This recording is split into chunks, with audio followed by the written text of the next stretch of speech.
जय श्री कृष्ण सर। आप सभी का मेरे चैनल पर स्वागत है।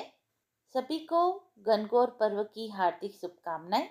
आइए सुनते हैं गणगौर व्रत की कथा। चैत का महीना आया। पार्वती जी को भाभी ने उजावने के लिए पीहर बुलाया तो महादेव जी बोले, हम भी तुम्हारे साथ चलेंगे। ईश्वर गौरादे नंदी पे सवार होकर निकल गए। महादेव जी नंदी पर बैठे और पार्वती जी पैदल चलने लगी। तो लोग कहने लगे, देखो आदमी तो सवारी पर बैठा है, औरत बेचारी पैदल चल रही है। महादेव जी उतर गए। पार्वती जी नंदी पर बैठ गई। ये देख लोग कहने लगे, देखो औरत तो सवारी पर बैठी है और पति बेचारा पैदल चल रहा है। ऐसा सुनकर पार्वती जी भी उतर गई। दोनों पैदल चलने लगे।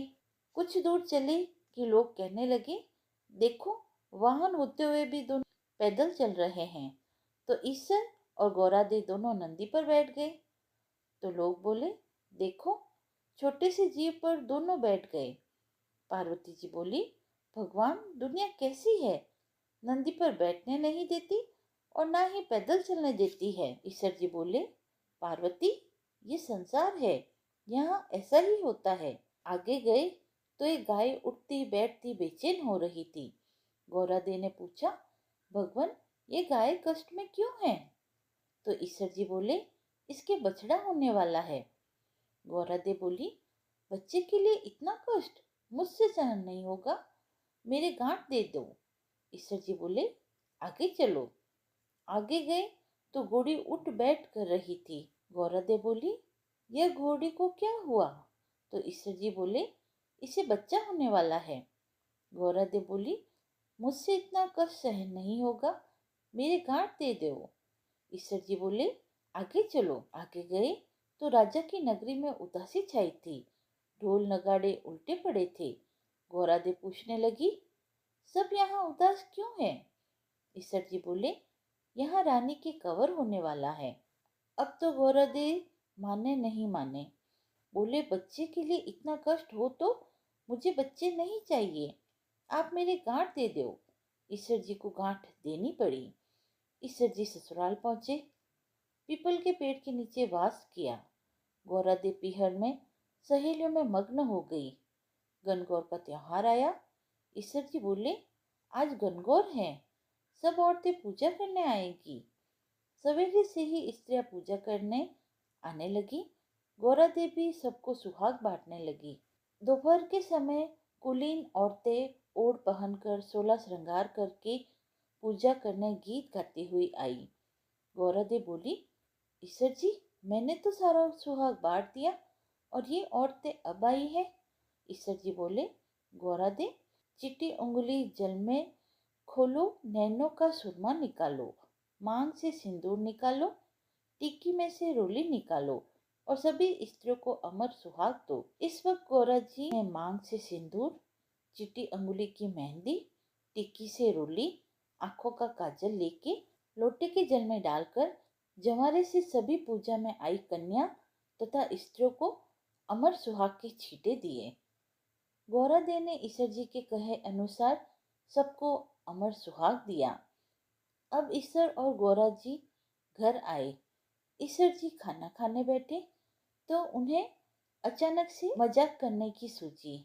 जब वह खाने बैठे तो खाने में जो भी बना था उन्होंने सारा खाना खत्म कर दिया और उसके बाद वह घर जाने की जिद करने लगे। अब गौरा जी की जीमने का वक्त आया। वह जैसे ही जीमने बैठी तो माँ बोली, बेटा जो बनाया था वो तो सब खत्म हो गया है, थोड़ी ही देर में मैं दूसरा भोजन बना देती हूँ। तो बेटी बोली, माँ मैं तो बेटी हूँ, कुछ भी खा लूंगी। और गौरा दी ने एक जला बाटिया और बथुए की पिंडली खाकर लोटा भर पानी पी लिया और माँ ने उन्हें सीख दे दी। वहां से निकलकर ईश्वर और गौरा जी आराम करने के लिए एक पीपल के पेड़ के नीचे रुके। ठंडी छांव में थकी हुई पार्वती जी को नींद आ गई।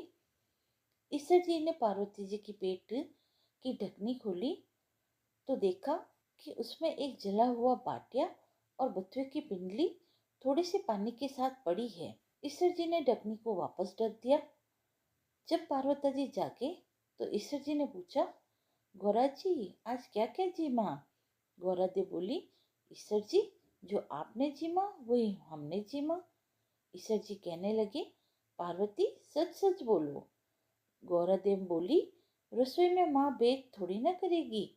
ईश्वर जी बोले, देखो गौरा देव, तुम्हारे पेट में जला बाटिया व बथुए की पिंडली के अलावा थोड़ा सा पानी है। ऐसा सुनकर गौरा देव बहुत नाराज हो गई और बोला, देखो भगवान, आज तो आपने मेरे पेट की ढकनी खोली, परंतु ऐसा जगत में किसी के साथ और ना हो, इसलिए आप इस ढकनी को उल्टा ढक दीजिए। ईश्वर जी ने ऐसा ही किया। फिर उन्होंने कहा, पीहर की बात ससुराल में और ससुराल की बात पीहर में नहीं करनी चाहिए। पार्वती इतना बोली और ईश्वर गौरादेव से कैलाश पर्वत के लिए रवाना हो गए। आगे देखा राजा के यहाँ शहनाइयाँ बज रही है, लोग खुशियाँ मना रहे हैं, रानी बहुत खुश है। गौरादेव बोली, कुंवर के होने पे इतनी खुशी होती है, आप मेरी गांठ खोल दें। ईश्वर जी बोले, पार्वती मैंने पहले ही कहा था मेरी गांठ नहीं खुलेगी।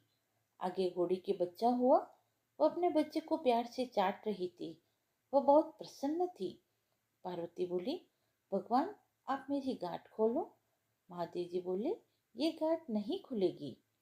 आगे गाय अपने बच्चे को प्यार से चाट रही थी और बहुत खुश थी, और गाय की मालकिन भी बहुत खुश थी। पार्वती जी सोचे, जानवर को बच्चे की इतनी उमंग है तो मानव की तो बात ही क्या। और ईश्वर जी से बोली, भगवान मेरी गांठ खोलो, नहीं तो मैं आगे नहीं चलूंगी। तब ईश्वर जी बोले, अब कुछ नहीं हो सकता। थोड़े दिन बीते, पार्वती जी ने अपने महल का एक पिंड बनाया और उसमें प्राण फूंके। उस बालक को रखवाली पर रख के पार्वती जी स्नान करने के लिए चले गए। भगवान आए तो बालक ने उन्हें अंदर नहीं जाने दिया। तो भगवान ने पूछा, तुम कौन हो? बालक बोला, मैं पार्वती पुत्र हूँ। भगवान सोचे, ये पुत्र कहाँ से आया, और त्रिशूल से उस बालक का गला काट दिया। माँ पार्वती आई और देखा, वह बहुत क्रोधित हुई और उन्होंने शिव जी से कहा, भगवान मेरे पुत्र को वापस जीवित करो। तो शिव जी ने गणों को भेजा कि जो कोई स्त्री अपने पुत्र के विमुख होकर सो रही हो, उसी बच्चे का सिर काट कर ले आओ। गण सभी जगह घूमते घूमते जंगल में पहुंचे, जहां एक हथनी अपने बच्चे से विमुख होकर सो रही थी। गण उसका सिर काट कर ले आए। भगवान ने उस सिर को बालक के सिर पर जोड़ दिया और अमृत का छींटा दिया और बोले, दुनिया में सबसे पहले गौरी पुत्र गणेश की पूजा होगी, बाद में दूसरे देवताओं की पूजा होगी। खोटी की खरी, अधूरी की पूरी। हे गणगौर माता, हम सबको अमर सुहाग देना। बोले गणगौर माता की जय, ईश्वर जी की जय। आइए अब सुनते हैं दूसरी कथा। एक समय की बात है, भगवान शंकर माता पार्वती एवं नारद जी के साथ भ्रमण हेतु गए। वे चलते चलते चैत्र शुक्ल तृतीया को एक गांव में पहुंचे। उनका आगमन सुनकर गांव की निर्धन स्त्रियां उनके स्वागत के लिए थाली में हल्दी एवं अक्षत लेकर पूजन करने हेतु तुरंत पहुंच गई। पार्वती जी ने उनके पूजा भाव को समझकर सारा सुहाग रस उन पर छिड़क दिया। वे अटल सुहाग प्राप्त कर लौटे। धनी वर्ग की स्त्रियां थोड़ी देर बाद अनेक प्रकार के पकवान सोने चांदी के थालों में सजाकर पहुंची। इन स्त्रियों को देखकर भगवान शंकर ने माता पार्वती से पूछा, तुमने सारा सुहाग रस तो निर्धन वर्ग की स्त्रियों को दे दिया है, अब इन्हें क्या दोगी? पार्वती जी बोली, प्राणनाथ, उन स्त्रियों को ऊपरी पदार्थ से बना रस दिया गया है, परंतु मैं इन धनी वर्ग की स्त्रियों को अपनी उंगली चीरकर रक्त का सुहाग रस दूंगी, जिससे यह मेरे समान सौभाग्यवती हो जाएगी। जब इन स्त्रियों ने पूजन समाप्त कर लिया, तब पार्वती जी ने अपनी अंगुली चीरकर उस रक्त को उनके ऊपर छिड़क दिया। जिस पर जैसे छींटे पड़े, उन्हें उन्हें वैसा ही सुहाग मिला। इसके बाद पार्वती जी अपने पति भगवान शंकर से आज्ञा लेकर नदी में स्नान करने चली गई। स्नान करने के पश्चात बालू की शिव मूर्ति बनाकर उसका पूजन किया। भोग लगाया तथा प्रदक्षिणा करके 2 कणों का प्रसाद खाकर मस्तक पर टीका लगाया। उसी समय उस पार्थिव लिंग से शिवजी प्रकट हुए तथा पार्वती को वरदान दिया, आज के दिन जो स्त्री मेरा पूजन और तुम्हारा व्रत करेगी उसका पति चिरंजीवी रहेगा तथा मोक्ष को प्राप्त करेगा। भगवान शिव यह वरदान देकर अंतर्ध्यान हो गए। इतना सब करते करते पार्वती जी को काफी समय लग गया। पार्वती जी नदी के तट से चलकर उस स्थान पर आई जहाँ पर भगवान शंकर व नारद जी को छोड़कर गई थी। शिवजी ने विलंब से आने का कारण पूछा तो इस पर पार्वती जी बोली, मेरे भाई भावज नदी किनारे मिल गए थे। उन्होंने मुझसे दूध भात खाने और ठहरने का आग्रह किया, इसी कारण से आने में देर हो गई। ऐसा जानकर अंतर्यामी भगवान शंकर भी दूध भात खाने के लालच में नदी तट की ओर चल दिए। पार्वती जी ने मौन भाव से भगवान शिव का ही ध्यान करके प्रार्थना की, भगवान आप अपनी इस अनन्य दासी की लाज रखिए। प्रार्थना करते हुए पार्वती जी उनके पीछे पीछे चलने लगी। उन्हें दूर नदी तट पर माया का महल दिखाई दिया। वहां महल के अंदर शिवजी के साले तथा सहलज ने शिव पार्वती का स्वागत किया। वे 2 दिन वहां रहे। तीसरे दिन पार्वती जी ने शिवजी से चलने के लिए कहा तो भगवान शिव चलने को तैयार न हुए।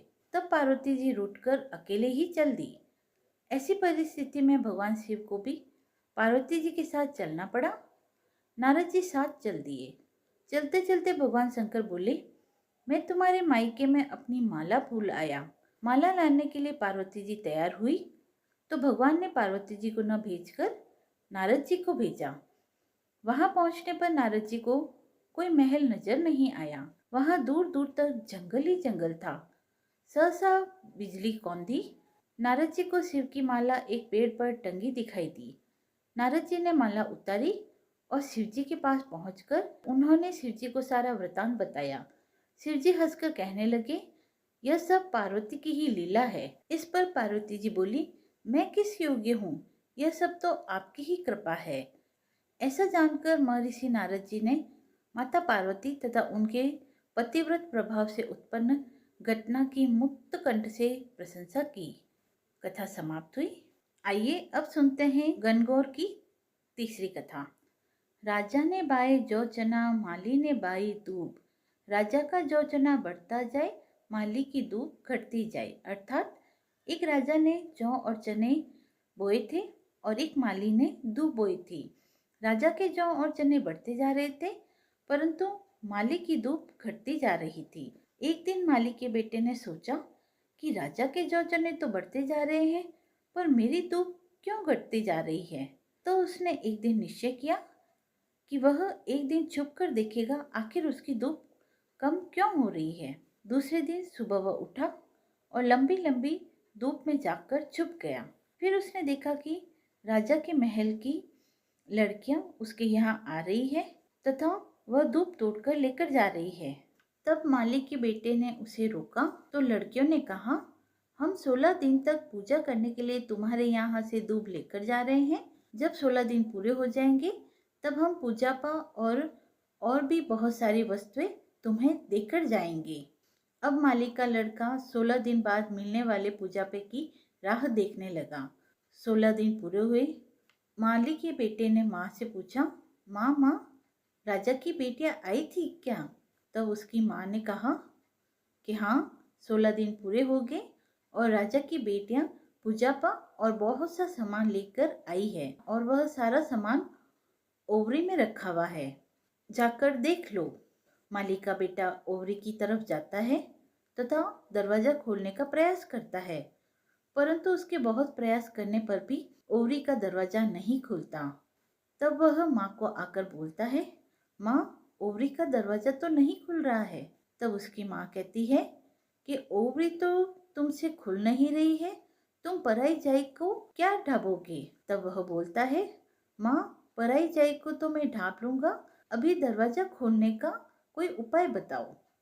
तब उसकी माँ अपने नाखून की मेहंदी निकालती है, आंख से काजल निकालती है, माथे से रोली लेती है और चिटकी अंगुली से उसका छींटा देती है और फट से ओवरी का दरवाजा खुल जाता है और वह देखता है कि वहां पर पूजा पे और वह देखता है कि वहाँ पर पूजा पे की जगह हीरा, माणक, मोती सब चमक रहे होते हैं। हे तेज माता, आप जैसी माली के बेटे पर प्रसन्न हुई, वैसे ही सब पर प्रसन्न होना तथा सब पर अपनी कृपा दृष्टि बनाए रखना।